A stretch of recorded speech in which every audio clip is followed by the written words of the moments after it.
Hello. Hey, everyone. You right? Sorry, my husband is sitting over there. Actual in real life husband, not the one I made up for attention. And he's editing a video for me. Do you want me to go in the other room? No. Welcome to Life with Us. Okay. Hi everyone. How's it going? Lovely day, wasn't it? Went to the supermarket today, got some stuff to take over to my old grounded in Worthing. I'm the nearest family that he has. Hi Sarah, how you doing? You all right? Good day? Good day?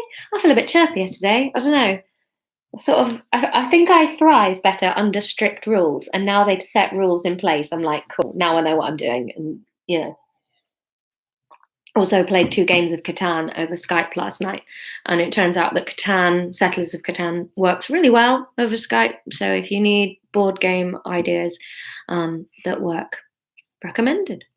Should we read? Yeah, let's read. It's 2 minutes past 8. I always feel bad starting too quickly in case anybody's not running over because we're all indoors. I mean, if somebody's in a big house, then they're running, but we don't have to feel sorry for them. Oh, sorry, Sarah. Sorry you had a wobble at the beginning. I'm glad you're feeling a little bit better now. I think that's it, isn't it? These days all feel like they're about 50,000 emotions long. So by the end of the day, you're like, oh God, was that this morning? Is that how I felt this morning? Ugh. Hey, Laura's got the chat working. Well done, babe. Sometimes I have to refresh mine. It says no chat at the beginning, and then I'm strict with it and say chat. I decided to wear false eyelashes today to be super fancy. I figured even though I'm not leaving the house, I'm going to have a little bit of sparkle. Ooh. Right. We'll read a chapter and you can stop looking at all of my my close-up faces. Right. So where were we up to? We were... Oh, yeah. So Jesus and the vicar were not getting on particularly well. Was that where we were up to? Oh, I think I've read on a little bit further. Yeah.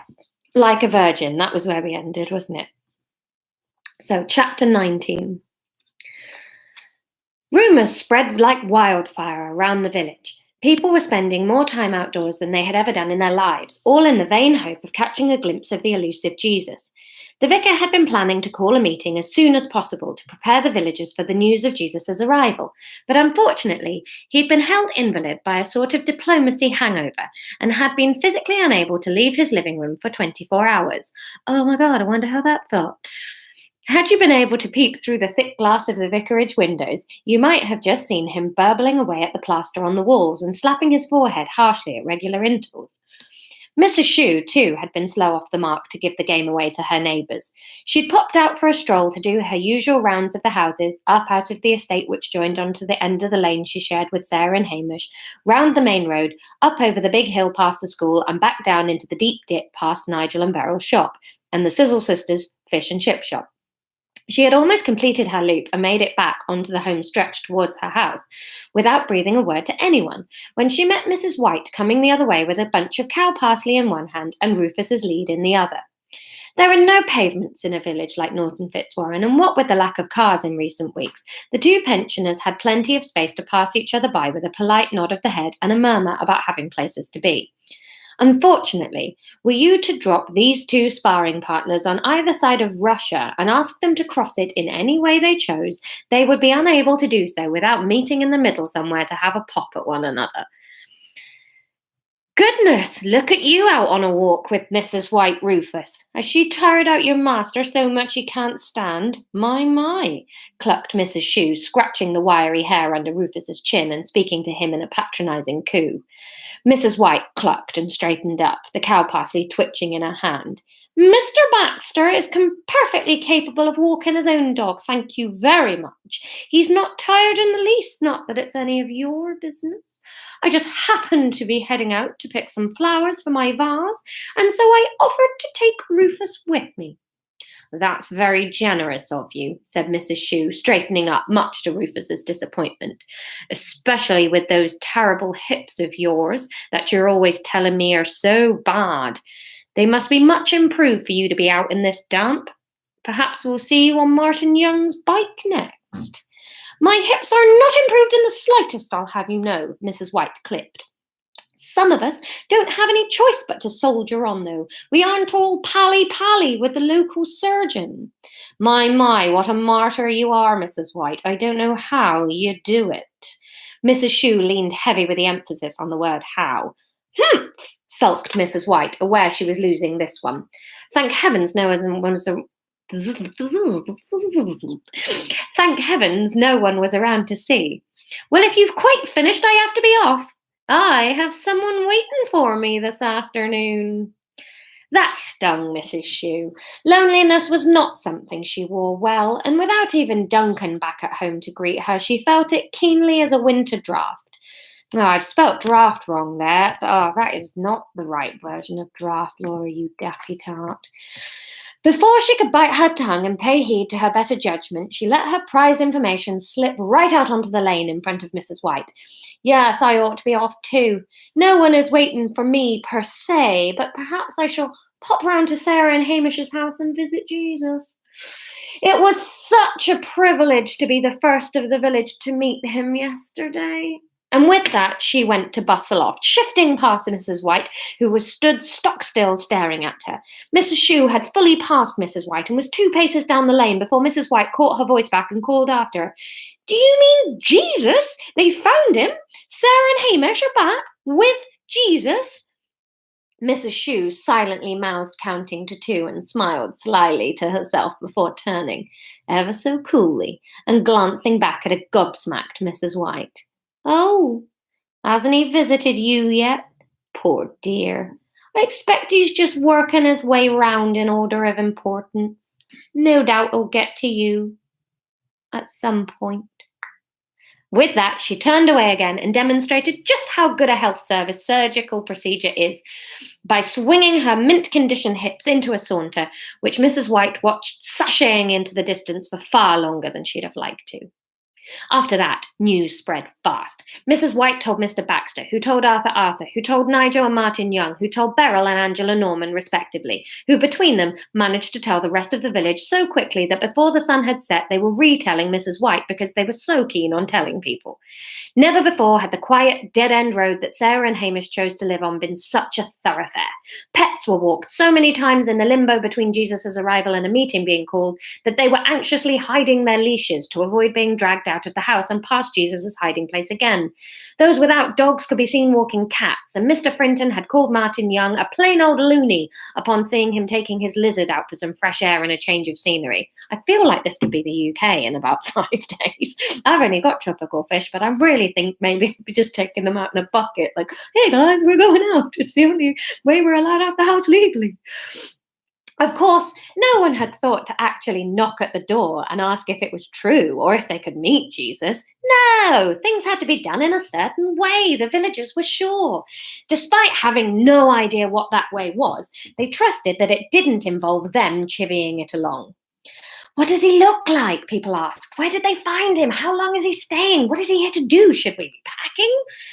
Of course, the only people who could even begin to answer those questions were the vicar, Sarah, Hamish, and Mrs. Shue. The vicar remained indisposed for the entire day. Mrs. Shue had decided to retain an air of mystery by remaining firmly indoors and not answering any questions, and Sarah and Hamish had found upon returning home that the arguments they had tried to forget were neatly packaged up and waiting for them in every nook and cranny of their home. End of chapter 19. Pew! I'm going back to the video page. See what you guys are talking about. Hey guys, Sean, you missed last night. Oh, I'm sorry. Yeah, we had to move it to later last night, and it doesn't work as well at 11, does it? I don't like it. My tongue doesn't work at 11 p.m. Ooh, sad for my husband. Rude. He's not listening to me anymore. He's got headphones on. This poor boy, he's a man. He's been through a lot this week. Wet tongue. I definitely feel happier today. Yeah, 11 o'clock's just too late for me to read. At 8 p.m, this is peak time. Because this is when stand-up gigs would be. So this, like, every day at about this time, I suddenly go, oh my God, I need attention and love. And thank God for doing this, because it's saving me. Right, chapter 20. I can't help that I hesitated. Sarah finally relented to her frustration and shouted at Hamish. Their discussion had been heating and gently escalating as they retraced their steps around the well-trodden argument. Really? You think you'd have hesitated for anyone? You don't think it's possible to be so in love with somebody when you don't pause when they ask you to spend the rest of your life with them? Would you please stop questioning my love for you? It was not about the way I feel about you. I love chocolate fudge cake, but sometimes I hesitate before I get some. You don't think I should be allowed to consider the most important question I'll ever answer? Cake, Sarah. Really? I can't do it today again. It's gone again. From his stop Marston's laughing out of shot. I know I can't do it. Ugh. From his tucked away seat through the doorway in the corner of the kitchen, Jesus thought the cake argument had certainly swung it in Sarah's direction, but Hamish seemed less impressed. When did you decide you wanted to propose? Sarah suddenly changed the tack with all the skill of an inexperienced female debater. What?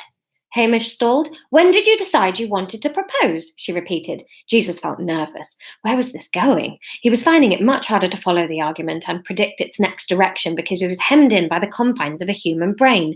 Without physical parameters, thought was much easier, he was realizing. I've known I wanted to for a long time. I've been planning the proposal since I bought the ring a few months ago.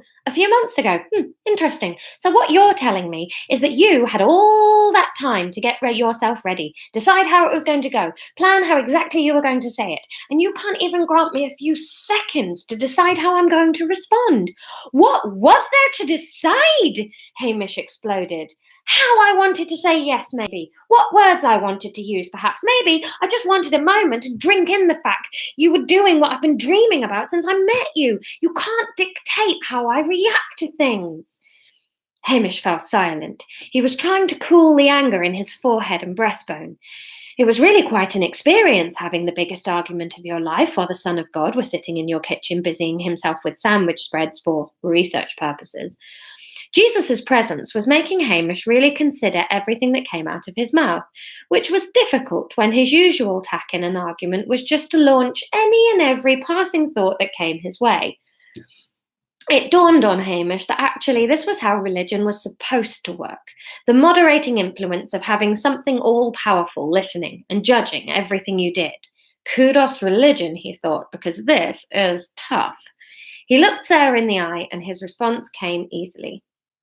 If those were the reasons you hesitated, then I'd have been the happiest man in the universe when you did. Trust me, Sarah, when I say that your face did not look like the face of a woman who is about to burst into streaks of delight and start prancing about the room. But I was going to say yes, I still would, Sarah protested wildly. Well, thank God for that, said Hamish. Finish the planet off now if you weren't. Jesus flinched. Then what more do you damn well want from me? It's not enough that I wanted to marry you, that I want to marry you. You need me to have behaved exactly as you wanted when I accepted as well. I want you not to be ashamed of me. I'm not ashamed of you. So you're ashamed of your parents then? Well, no, not really. They have an excuse for their beliefs that I'm inferior, Hamish interrupted. Oh, for God's goodness' sake, Hamish, this is ridiculous. You want me to prove my love for you by apologising for my parents? Is that what you want? Hamish hesitated. Jesus sat with his knife half into the lemon curd jar and waited to hear what Hamish said next. I want to be certain that you're not wondering whether there's any merit in what they say. There was a physical silence. How can you say that? She uttered in a low, level tone. Do you think it's all been a lie? Everything we have? Why would you think that of me? She paused. And why would you want to marry me? You go along with so much of what they say because you trust them and you respect them. There's nothing wrong with having you respect for your parents, but you can't build a belief system because they have. I don't want to get any more years down the line with you and for it to be any harder to get you to see sense on things. I know you. The less indestructible they seem, the more you'll want to go along with what they think so that you don't upset them. You're better than that. It's going very Irish, isn't it? It's trying to be very poignant, and the accent is all over the place. Yes, I am better than that. I'm surprised you think that. What the hell are you talking about? You do realize I have a brain and can think for myself. I'm not some automaton acting on the instructions of my KKK parents, so why hesitate? Hamish brought it back round. Why did their opinions have to factor into something that was just between us? If they're not in your brain, influencing your opinions, then why did you hesitate? I just did, Sarah blasted him. Jesus wondered whether he ought to step in. I just did. I hesitated. I didn't say no. I didn't laugh in your face. I didn't agree to stay with you, but only if it's in sin so it doesn't upset them. I hesitated before. I said, yes. Why isn't that the point for you? Why isn't the main thing that I wanted to marry you anyway? Because I don't want it anyway, said Hamish petulantly. He wasn't very good at arguing, and it didn't take long for his whole body to just crave it to be over. He was sagging under the weight of being cruel to her. When your ultimate aim in an argument is to go back in time and erase the thing that had sparked the argument, it leaves you feeling drained and unwilling to fight because you simply cannot win. I'm trying to work out who's speaking. Yeah, okay. But if that's the way they feel, then there is an anyway, and there's nothing I can do to stop there being an anyway. Right, said Hamish. No, don't clamp down. That's not the end of the discussion. I can't stop there being an anyway. You don't want there to be an anyway. Where next? I don't know, said Hamish. He didn't. Sarah thought briefly. What would you rather have? An anyway or a me? Jesus listened in, craning forward to hear the discussion coming from the lounge. I don't feel like I've got you if there's an anyway. That's ridiculous. Jesus' palms were sweating. No, it isn't. No, it isn't. No, it isn't. I want you more than anything, but I don't feel like our relationship is just us. It's us, your parents, and all the things we think differently about. Church? Sarah asked. Hamish nodded. Jesus was worried now. Time to intervene, he thought, and straightened up out of the chair, ready to stick his head into the lounge and interrupt. He wondered what strategy was best, and then remembered he was in England, and the only thing he could do would be to pretend he hadn't heard a thing. He stepped into the lounge to see Hamish sat despondently on the sofa and Sarah looking out of the window. Lemon curd and horseradish is awful, he announced. Really awful. I don't recommend it. Everything okay? Oh, he's supposed to be Canadian. Sorry. How does Canadian go again? You Canadian. Lemon curd and horseradish is awful, he announced.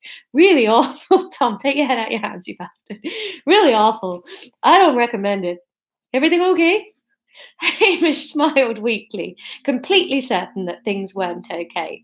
Sarah continued to stare through the glass into the leafy garden. I've got 2 ideas, said Jesus. There we go, that's the end of that chapter. Whew, it's quite fun doing the arguments. What am I on? I want some. I'm on, what am I on today? I feel a bit better actually. I've signed up to be a volunteer for the NHS response team. So I feel like I've maybe found a purpose. So that's nice. And also I did a nice thing today. I've been out of the house. I went to a supermarket, so I feel I'm a bit better. And I also just had my dinner. And my dinner is making me feel perky. Yay. Oh, I'm glad you're enjoying. Good. Everybody's happy. The argument's still too close to home. Oh, I'm sorry, Ruth. No. Yeah, there's a couple of lines in there where I think, oh, I'd screamed that at my husband in the past. But that's nice, though, that they're realistic. Oh, that's horrible, isn't it? Look how much that folds into that. Yeah, one more chapter. I've got time. I think I'm playing games with my sister over Skype at 8:30, but let's do one more. You can always go away and watch it later if you want to. Right, let's do one more. Chapter 21. Yeah, where are we in the grand schemes of... Yeah, I'd say we're about a third of the way through the book, so we've got plenty. We are going to have to think of something else we want to read for the rest of quarantine if we carry this on after the end of the book, so maybe we should start that discussion at some point. Let's do chapter 21. If Hamish wasn't going to answer the questions seriously, then she wasn't going to bother holding his hand to increase the positive energy between them. She shuffled a few inches away from him on the cream sofa. It was later the same day, and the fallout from the earlier row was still clogging their airways. Jesus sighed. Things like this had been a lot easier when you were allowed to throw stones at each other. He strongly suspected instructing Hamish to launch a rock at Sarah's head would land both of them in a bit of hot water with Mrs. Shue. Excuse me. She was on the militant end of the feminism scale, sort of where you'd expect Pol Pot to be had he been born with a fewer appendages. Jesus clutched his copy of Relationships, Sowing the Benefits, and wondered where to take their little counselling session next. He was so far not particularly enjoying his first attempts at getting to the bottom of the issues between Hamish and Sarah. He felt out of his depth and clumsy when he wanted to feel eloquent and wise. The book was a good crutch, and he was grateful for some of the advice, but truth be told, parts of it were just plain confusing. He rummaged in his bag for his reading glasses to check whether page 4 did actually read, "Focus on the levels of devastation you would feel should your partner come to farm." Privately, Jesus was hoping it did say farm. Farming was safer ground. If these two had fields to plough and cattle to keep alive, they'd have far less time to bicker about suntans and ages past cultural diversity. They'd barely have time to regret their marriage of convenience their parents had bartered them into if they were exhausted and covered in dirt. Marriage had been simpler back when no one had really wanted to do it. These days, everybody wanted to make a meal out of it. Marriage isn't a buffet, Jesus was fond of saying, although it hadn't made the final edit. You can't just pick the bits you want. Marriage is a compulsory 60-year a la carte continuous delivery of courses, and some of the courses are gross. Think about that, and if it just seems too much, perhaps get a sandwich. Although, of course, all that sandwich advice had backfired massively with a sharp increase in the level of prostitution in towns Jesus had visited recently. That hadn't gone down well. Even Jesus' insistence that any increase in employment rates was a positive in an emerging planet's economy had fallen on deaf ears. The trouble was, Jesus had never been married, or not officially, so as the news was likely to travel anyway.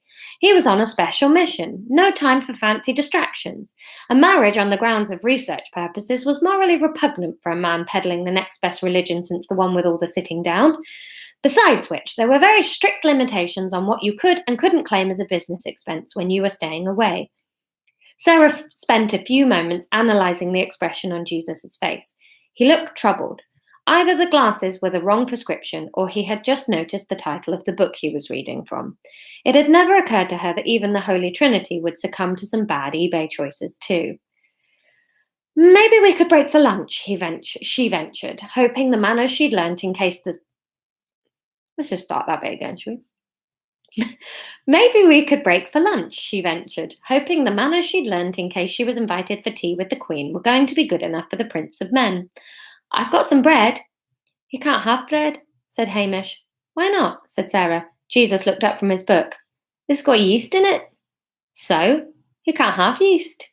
Jesus wondered briefly what yeast was and why he couldn't have it. Why not? Said Sarah. I don't know. It just says in the Bible, doesn't it? What? Where? In the Egyptian bit. They baked unleavened bread to go out with Moses. Actually, that was a bit before my time, Jesus began. I don't think they did it because he was allergic or anything, interrupted Sarah. It was more a case of them not having time for the bread to rise because they were in a hurry to get away. Oh, said Hamish thoughtfully.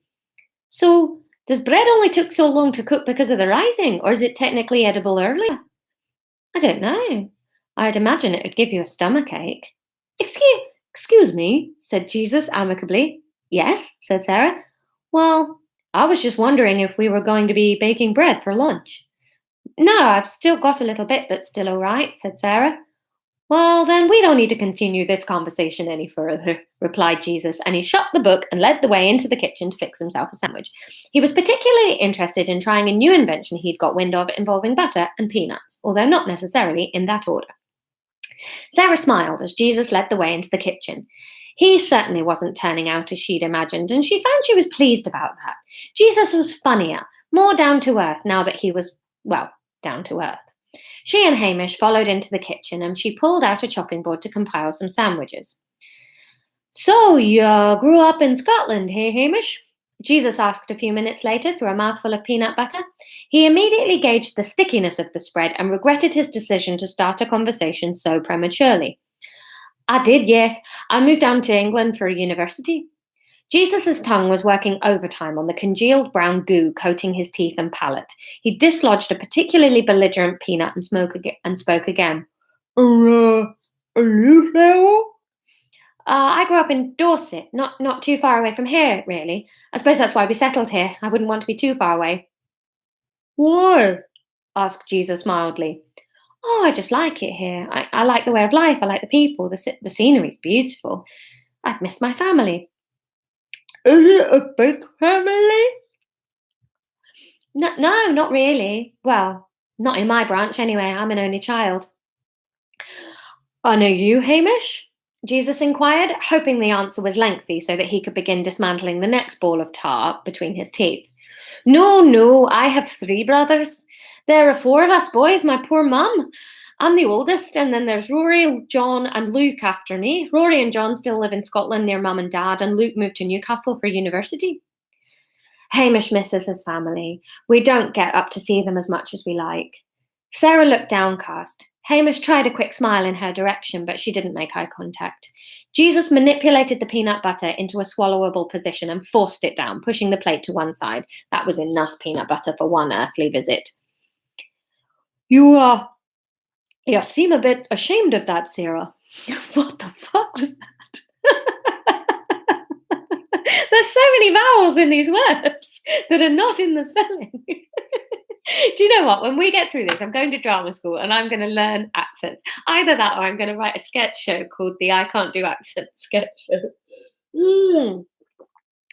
You seem a bit ashamed of that, Sarah. I suppose I am, she admitted. Hamish looked up sharply, surprised at her candour. She continued, I feel a bit guilty that we live so close to my family and we barely see them, but if we lived up near Hamish's lot, we'd be round all the time. They're such a great family. Mine are very quiet in comparison.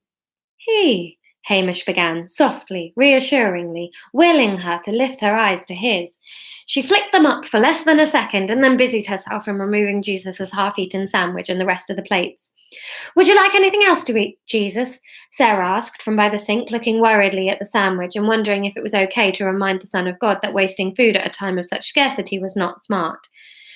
No, I'm fine, thank you. But my teeth feel mossy. Do you have anything I could get some of this goo off with? There we go. That's the end of chapter 21. Ah! Canadian is terrible, isn't it? I can't do it without being like a cartoon moose character. I don't know how to be a regular Canadian. I'm so sorry to all Canadians listening. Oh dear. Yeah, Faye. Oh, hey, Faye. Yeah, Laura likes dialects. Do you know what? I've had an idea that Duolingo should do a version of Duolingo, but for accents, and teach us all how to do them. That would be so helpful, right? I figure we're all at home with nothing to do. There must be an app developer somewhere. We should get hold of them and do them. Oh, that was fun tonight. Those were fun chapters. So yeah, should be able to do 8 o'clock again tomorrow. So we'll be back for more tomorrow. Thanks for coming again. I've had a really nice time. I feel all buoyant and happy now. And I'll be putting out a new news drip video. In ow, mother of pearl. I just hit my elbow on the table. Okay, I'm gonna go and fix my elbow and enjoy the news drip video. I'll be back at 8 o'clock tomorrow for more of this televised breakdown. Bye. Oh, fucking hell.